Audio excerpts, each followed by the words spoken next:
दोस्तों, इस वीडियो में हम बात करेंगे स्विस बैंक के बारे में, जो कि फेमस है अपने नंबर्ड अकाउंट के लिए। और लोग गोल्ड और डायमंड जैसी चीज़ें खरीदकर यहाँ बंगर्स में रखते हैं और कोड के साथ अपनी पीढ़ी दर पीढ़ी को ट्रांसफ़र करते रहते हैं।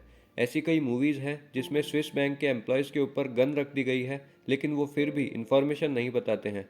तो सबसे पहली चीज़ तो ये है कि ऐसा क्या रीज़न है कि Swiss bank all over world में इतना फेमस है। इंडिया के पावरफुल और अमीर लोग अपने एसबीआई बैंक को छोड़ के गवर्नमेंट से छुपा के स्विस बैंक में पैसा क्यों डालते हैं? इससे क्या फ़ायदा होता है? और क्या मैं इंडिया में बैठकर स्विस बैंक में अकाउंट खुलवा सकता हूँ? डॉक्यूमेंट्स क्या लेते हैं? और स्विस बैंक के अंदर जो नंबर्ड अकाउंट होता है वो इतना फेमस क्यों है? ये सारी चीज़ें हम डिटेल में डिस्कस करेंगे। पहले समझ लेते हैं कि ब्लैक मनी होती क्या है, उसके बाद सारी चीज़ें क्लियर हो जाएगी। देखिए, कोई भी ऐसा पैसा जिसका सोर्स आप गवर्नमेंट से छुपा रहे हैं वो सब ब्लैक मनी है। अब इसमें एक सोर्स तो इलीगल एक्टिविटी करके छुपाया जाता है, जैसे बैटिंग, स्मगलिंग एटसेट्रा। दूसरा लीगल एक्टिविटी करके, जैसे एक दुकानदार सामान बेच रहा है, ये कोई इलीगल एक्टिविटी नहीं है, लेकिन अगर वो सामान बेच के बिल नहीं दे रहा है और कैश में पैसा लेकर घर में जमा कर रहा है तो ये ब्लैक मनी हुआ। एक आइडियल इकोनॉमी में हर ट्रांजैक्शन का रिकॉर्ड गवर्नमेंट के पास होना चाहिए, और जिसका रिकॉर्ड नहीं है, टैक्स नहीं मिल रहा है, वो सब ब्लैक मनी है। और ये जो ब्लैक मनी है, इसे आप आसानी से खर्च नहीं कर सकते कि मार्केट में गए और आप खर्च करने लगे। इसको छुपाने और ब्लैक को व्हाइट करने के लिए लोग अलग अलग तरीके अपनाते हैं, जिसमें से एक स्विस बैंक में पैसा रखना बहुत ही फेमस है। और ये जो स्विस बैंक वर्ड हम यूज करते हैं, ये कोई अकेला बैंक नहीं है। स्विट्जरलैंड के सारे बैंक्स को स्विस बैंक बोला जाता है, लेकिन स्विट्जरलैंड के कुछ रूल्स ऐसे हैं जिनकी वजह से स्विट्जरलैंड के बैंक्स ऑल ओवर वर्ल्ड में फेमस हैं। यहाँ 1730 में स्विट्जरलैंड गवर्नमेंट ने एक लॉ बना दिया था कि कोई भी बैंक अपने कस्टमर की कोई भी डिटेल शेयर नहीं करेगा। और जब ऐसा बोला गया तो स्विट्जरलैंड की जो कैपिटल है जिनेवा, फ्रांस और बाकी यूरोपियन कंट्रीज के जितने भी रिच और पावरफुल लोग हैं, स्विट्जरलैंड में पैसा रखने लगे।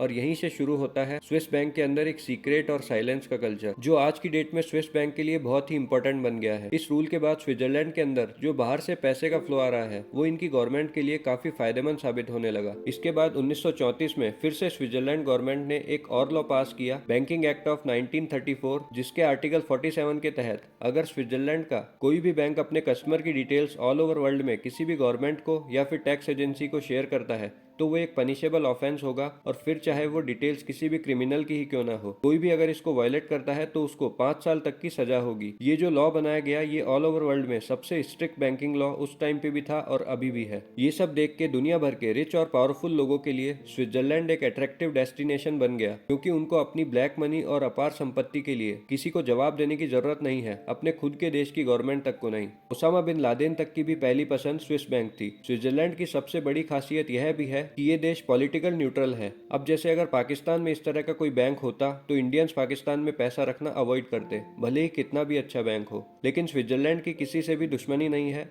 कोल्ड वॉर के टाइम पे भी जब सब देशों की मजबूरी थी अमेरिका और रूस में से किसी एक की साइड लेने की, तो उस टाइम पर भी स्विट्जरलैंड न्यूट्रल था। सेकेंड वर्ल्ड वॉर में भी स्विट्जरलैंड ने न्यूट्रलिटी का रास्ता चुना। सभी देशों के लोगों ने अपना पैसा स्विस बैंक में रखना शुरू कर दिया। अभी रिसेंटली भी कोई डॉक्यूमेंट अनकवरेबल हुए हैं जिनसे पता चलता है कि 1944 में जर्मनी के इंटीरियर मिनिस्टर हेनरी शिमलार ने स्विट्जरलैंड में स्पेशल ट्रेन भेजी थी, जिसमें हजारों करोड़ का सोना, ज्वेलरी और पेंटिंग्स थी, जो स्विस बैंक में जमा कराई गई। अब देखिए, ऐसा नहीं है कि स्विस बैंक में सिर्फ ब्लैक मनी वाले लोग ही पैसा जमा करते हैं। कई बार लोग प्राइवेसी के अलावा और भी कई रीजंस की वजह से यहाँ पर पैसा जमा करते हैं, खासकर जिन देशों में गवर्नमेंट अनस्टेबल होती है। अब बात करते हैं स्विस बैंक में अकाउंट कैसे खोला जाता है। स्विस बैंक में आप भी घर बैठकर अकाउंट खोल सकते हैं, लेकिन अकाउंट खोलने के लिए आपके पास कम से कम 1 मिलियन स्विस फ्रैंक होने चाहिए। बाकी मैक्सिमम तो कितने भी हो सकते हैं। स्विस बैंक में अकाउंट खोलने के लिए आपकी मिनिमम एज 18 साल होनी चाहिए और आपके पास एक वैलिड पासपोर्ट जिसकी वैलिडिटी एटलीस्ट 6 मंथ तक हो। लेकिन इसके साथ साथ ये आपका एक रिज्यूम भी सबमिट करवाते हैं,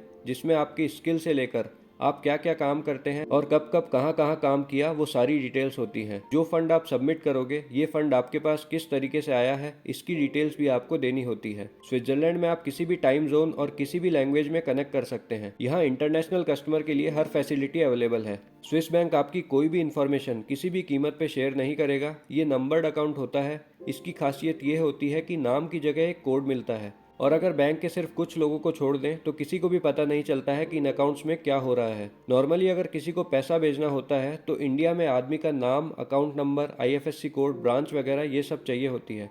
लेकिन नंबर्ड अकाउंट जो होता है उसमें बैंक का खाली एक नंबर शेयर करना होता है और सारा काम हो जाता है। सिर्फ कुछ चुनिंदा बैंकों के जो ऑफिशियल्स होते हैं सिर्फ उनके पास ये डिटेल्स होती हैं, बाकी इसकी डिटेल किसी के पास भी नहीं होती है। बैंक का जो कंप्यूटर होता है उसमें कस्टमर का नाम तक नहीं आता है। बैंक का कोई भी एम्प्लॉय आपकी आइडेंटिटी नहीं देख सकता। साथ ही अगर कोई साइबर क्राइम होता है तो आपका नाम बाहर नहीं आता है। इसी तरह जो बैंक स्टेटमेंट होता है उस पर भी अकाउंट होल्डर का नाम तक नहीं होता है, सिर्फ एक नंबर होता है जो कि पूरे अकाउंट का बेसिस होता है। इस नंबर्ड अकाउंट को चलाने में खर्चा भी बहुत आता है। इसका जो एनुअल चार्ज होता है वो $300 यानी 24,000 से 25,000 रुपए के करीब होता है। अगर किसी अकाउंट में कोई नॉमिनी नहीं है और अकाउंट होल्डर की डेथ हो जाती है तो स्विस बैंक को पता नहीं चल पाता है, क्योंकि स्विस बैंक अपने आप किसी भी अकाउंट होल्डर को कांटेक्ट नहीं करता। लेकिन अब स्विस बैंक में ये रूल है कि अगर 10 साल तक किसी अकाउंट में कोई एक्टिविटी नहीं होती है तो उसके बाद स्विस बैंक उस अकाउंट होल्डर को कांटेक्ट करता है, और अगर कांटेक्ट करने के बाद भी अकाउंट होल्डर नहीं मिलता है तो उस अकाउंट को ब्लॉक कर दिया जाता है। जो ब्लैक मनी इंडिया से स्विट्जरलैंड पहुंचती है वो किसी और कंट्री से हवाला के थ्रू घुमा के पहुंचाई जाती है।